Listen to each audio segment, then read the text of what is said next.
ఇంకో ఫ్యూ డేస్లో కార్తీక మాసం స్టార్ట్ అవుతుంది. నాన్ వెజ్కి నో చెప్పేయటమే. అందుకే ఈసారి మంచి వెజ్ దమ్ బిర్యానీని మీ ముందుకు తీసుకొని వచ్చేసా. యాక్చువల్లీ ఈ బిర్యానీ రెసిపీ మా తమ్ముడు చేశాడండి. సో ఆ రెసిపీ మీతో నేను షేర్ చేయబోతున్నా. చాలా ఎమ్మీగా ఉంది. సో ప్రాసెస్లోకి వెళ్ళే ముందు హాయ్ అండి, నేను మీ Bhargavi. Welcome to my channel. జనరల్గా నాన్ వెజ్ దమ్ బిర్యానీకి అయితే జస్ట్ మ్యారినేషన్ ప్రాసెస్ చాలా ఈజీ. బట్ ఈ మ్యారినేషన్ ప్రాసెస్ వచ్చేసి ఫస్ట్ బంగాళదుంపల్ని, క్యారెట్ని ముందుగా లైట్గా ఉడకబెట్టుకోవాలన్నమాట. దాని ద్వారా మ్యారినేట్ చేసినప్పుడు ఈజీగా ఉడికిపోతుంది. సో చక్కగా లైట్గా ఉప్పేసి ముందు పొయ్యి మీద పెట్టి మంచిగా ఉడకబెట్టేసేయండి. ఈ ప్రాసెస్ అంతా ఒక 3-4 మినిట్స్ పడుతుంది. ఈలోపు సన్నగా ఉల్లిపాయలు కట్ చేసేసుకోండి. మనకు బ్రౌన్ ఆనియన్స్ కావాలి కదా బిర్యానీకి, అందుకోసమని. ఈ రెసిపీకి టైం మేనేజ్మెంట్ చాలా బాగా చేశాడండి మా తమ్ముడు. సో ఒక పక్కన దుంపలు ఉడుకుతా ఉన్నాయి, ఇంకో పక్కన ఫ్రై ఆనియన్స్ అయిపోతున్నాయి. మనకు కావాల్సిన కొత్తిమీర, పుదీనా కట్ చేసుకొని పక్కన పెట్టేసుకున్నాడు.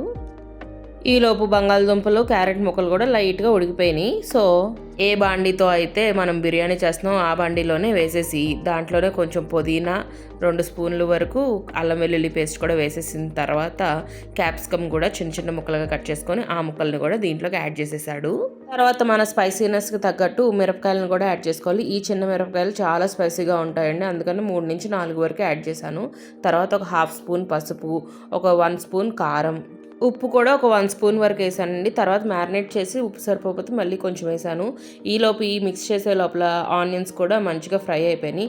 ఆనియన్స్ ఫ్రై చేయడం కూడా ఎక్కువ నూనెలో అయితే ఫ్రై చేయలేదండి, తక్కువ నూనెలో ఫ్రై చేసి ఆ నూనెతో పాటుగా ఆనియన్స్ వేసేసారు. ఇంకా ఆనియన్స్ వేగుతున్నాయని చెప్పి ఈలోపు మసాలా దినుసులన్నీ వేసేసానండి. ఫస్ట్ అయితే ఒక స్పూన్ నెయ్యి వేసాము, ఆ తర్వాత ఒక 4 ఇలాచీ వేసాము, తర్వాత ఒక 4 నుంచి 5 వరకు లవంగి, కొంచెం జాపత్రి వేసాం టేస్ట్ మారుద్దని. ఒక 2 to 3 ఇంచెస్ వరకు దాల్చిన చెక్క వేసామండి. ఆ తర్వాత మనకి పువ్వు దొరుకుతుంది కదా, పువ్వు అయితే 1 నుంచి 2 వేసుకోవాలి. నాకైతే మొక్కలు అయిపోయినాయి అందుకే వేసా. తర్వాత ఒక 4 నుంచి 5 వరకు మిరియాలు యాడ్ చేసిన తర్వాత ఈలోపు ఆనియన్స్ వేగిపోయినాయి. సో ఆయిల్తో పాటు వేసేసాం. చూసారా, మళ్ళీ ఆయిల్ అయితే ఏం యాడ్ చేయలేదు. వెజ్ దమ్ బిర్యానీ హైలైట్ అవ్వడానికి కారణం పన్నీర్ ముక్కలేనండి. మంచి ఫ్రెష్ పన్నీర్ తీసుకొని దాన్ని ఒక 1 అవర్ పాటు డీపర్లో పెట్టేయండి. ఇలా గట్టిగా అవుతుంది. అప్పుడు మనకి కట్ చేసి నీట్గా చిన్న చిన్న క్యూబ్స్ లాగా ఆ పన్నీర్ క్యూబ్స్ అన్నిటినీ కూడా మన బాండీలోకి ట్రాన్స్ఫర్ చేసేయండి మొత్తం. తర్వాత స్పైసీనెస్కి తగ్గట్టు గరం మసాలా యాడ్ చేసుకోండి. నేనైతే ఒక 2 స్పూన్స్ వరకు యాడ్ చేశాను. ఇంట్లో చేసుకుంటే గరం మసాలా రెసిపీ అయితే నా వీడియోస్లో ఉంది, ఒకసారి వెళ్ళి చూసేయండి. తర్వాత ఒక కప్పు వరకు పెరుగు కూడా యాడ్ చేసి ఫుల్గా కింద నుంచి పై వరకు ముక్కలన్నిటికీ మిక్స్ అయ్యేలాగా ఫుల్గా కలిపేసుకోవాలి. కలిపేసి ఒక అరగంట సేపు పక్కన పెట్టేసుకోండి. తర్వాత రైస్ అనేది మనకు ఎంత క్వాంటిటీ కావాలో అంత క్వాంటిటీ ఒక 2-3 సార్లు కడిగి నానబెట్టేసుకోండి. ఈలోపు మా తమ్ముడు రెస్ట్ తీసుకుంటా అని చెప్పి నాకు చెప్పాడనమాట ప్రాసెస్. ఉల్లిపాయ ముక్కలు, టమాటా ముక్కలు, ఇంకా హోల్ స్పైసెస్ అన్నీ యాడ్ చేసేయాక రైస్లోకి అయిపోతుంది అని చెప్పి. మనకి అతి తెలివి ఎక్కువ కదా, అందుకని చక్కగా అన్నీ వేసేసాను అనమాట. అన్నీ వేసేసిన తర్వాత అప్పుడు వచ్చి ఏమన్నాడు వినండి వీరే. ఏంటి A few minutes later. Matter ఏంటంటే ఆ ఉల్లిపాయలు, టమాటాలు అన్నీ అల్లం వెల్లుల్లి పేస్ట్ వేసి పొయ్యి మీద వేసి మగ్గబెట్టిన తర్వాత దీంట్లో ఏమన్నాడు. మనకు తెలియదు కదా, ఫస్ట్ టైం చేయటం కదా, నేనేమో డైరెక్ట్ దాంట్లో వేసా. మళ్ళీ అవన్నీ తీసి మళ్ళీ పొయ్యి మీద వేసి అల్లం వెల్లుల్లి పేస్ట్ వచ్చి కొంచెం లైట్గా సాల్ట్ వేసి అవన్నీ మంచిగా ఫ్రై అయ్యేటట్టు చేసామండి.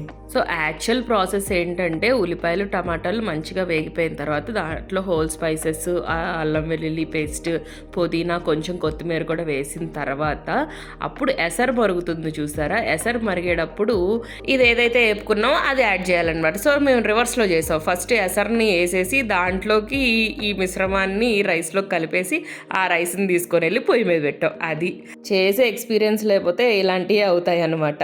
సో ఇంకా తర్వాత నార్మలేనండి, ఎప్పుడు ఉడికిచ్చేలాగా రైస్ని ఉడికిచ్చేసుకోవాలి. దాంట్లోంచి కొంచెం కొంచెంగా గంజి తీసుకొని మనం ఏదైతే మ్యారినేట్ చేసాం చూసారో దాంట్లోకి పోస్తూ ఉండాలి. లైట్గా పోస్తే చాలు, సరిపోతుంది.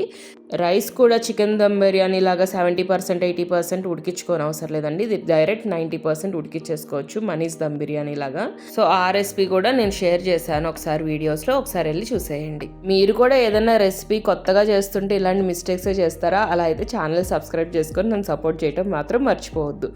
సో ప్రాసెస్లోకి వెళ్ళిపోదాం. నెక్స్ట్ రైస్ ఉడిపోయింది కదా, రైస్ని చక్కగా వార్ చేసుకొని లేదనంటే ఇలా జన్నాతో వడకట్టేసుకొని ఆ రైస్ని తీసుకొని వెళ్ళి మనం ఏదైతే మ్యారినేట్ చేసామో ఆ మ్యారినేట్ చేసిన దాని మీద ఒక లేయర్ లాగా పడిచేసుకోవాలి. సో ఎక్స్ట్రాగా పైన మన ఇష్టం అనమాట. లైక్ ఫ్రైడ్ ఆనియన్స్ యాడ్ చేసుకోవచ్చు, లైక్ కలర్ యాడ్ చేసుకోవచ్చు, ఏదైనా యాడ్ చేసుకోవచ్చు. మేమైతే ఏమీ యాడ్ చేయలేదు, ప్లెయిన్గా వదిలేసామండి. సో తర్వాత ప్రాసెస్ అంతా కామన్. ముందు అసలు బిర్యానీ కింద మాడకుండా ఉండాలంటే ఏదైనా పెనం పెట్టాలండి. ఆ పెనం పెట్టి దానిపైన బిర్యానీ చేసే బాండీని పెట్టాలి, అప్పుడు మనకి అడుగు అంటుకోదు. తర్వాత పైన డ్రై అయిపోకుండా ఉండడానికి రైస్ మనం ఇలాగ వెట్ క్లాత్ అన్న పెట్టచ్చు, లేదు అని అంటే టిష్యూ పేపర్లతో కూడా కవర్ చేసి దానిపైన మూత పెట్టాలన్నమాట. ఆ మూత పెట్టి అప్పుడు బిర్యానీ బాండిని తీసుకొని వెళ్ళి పెనం మీద పెట్టి దానిపైన పెద్ద బరువు పెట్టేయాలి. నేనైతే వాటర్ క్యాన్ పెట్టేశానండి. సో ఇలా పెట్టడం వల్ల ఏంటంటే లోపల ఉన్న దమ్ అంతా బయటకు వెళ్ళిపోకుండా మంచిగా రైస్కి పట్టేసి ఉంటుంది అనమాట. తర్వాత హైలో చక్కగా ఒక 10 to 15 మినిట్స్ పెట్టి, ఆ తర్వాత సిమ్లోకి ఇంకొక 10 to 15 మినిట్స్ పెట్టి స్టవ్ ఆఫ్ చేసేయటమే. తర్వాత ఆఫ్ చేసిన వెంటనే తీయకుండా ఒక 10 మినిట్స్ ఆగిన తర్వాత మంచిగా ఒక సైడ్ నుంచి తీసేసి ఆ క్లాత్ని కూడా తీసేసి చూస్తే మంచి వెజ్ దమ్ బిర్యానీ అయితే రెడీ అయిపోయినట్టేనండి. ఈ ప్రాసెస్ అంతా గట్టిగా గంటలో అయిపోయిందండి. సో అంత ఈజీ అనమాట. ముఖ్యంగా టైం మేనేజ్మెంట్ చేసుకుంటే చాలు. కూరగాయలు కట్ చేసే టైంలో మనకి ఫ్రై ఆనియన్స్ చేసేసుకోవటం, లేదంటే రైస్ ఇలాగ నానబెట్టేసుకోవటం, ఇలాంటి టైం మేనేజ్మెంట్ చేసుకుంటే ఈజీగా చేసేయచ్చండి ఏ బిర్యానీ అయినా సరే. సో బిర్యానీ చూసారా ఎంత పొడి పొడిలాడుతుందో, చక్కగా పొడి పొడిలాడుతూ వచ్చింది, అడుగు కూడా అంటుకోలేదు. సో ఈ పెనం ఐడియా మీకు నచ్చినట్టయితే చక్కగా ఒక లైక్ ఇచ్చేసేయండి ఈ వీడియోకి. అంతేకాకుండా కమింగ్ మంత్లో వెజ్ తినే మీ ఫ్రెండ్స్ అందరికీ కూడా ఈ వీడియో షేర్ చేసేయండి. మళ్ళీ మంచి రెసిపీతో కలుద్దామండి. Thanks for watching. Bye bye.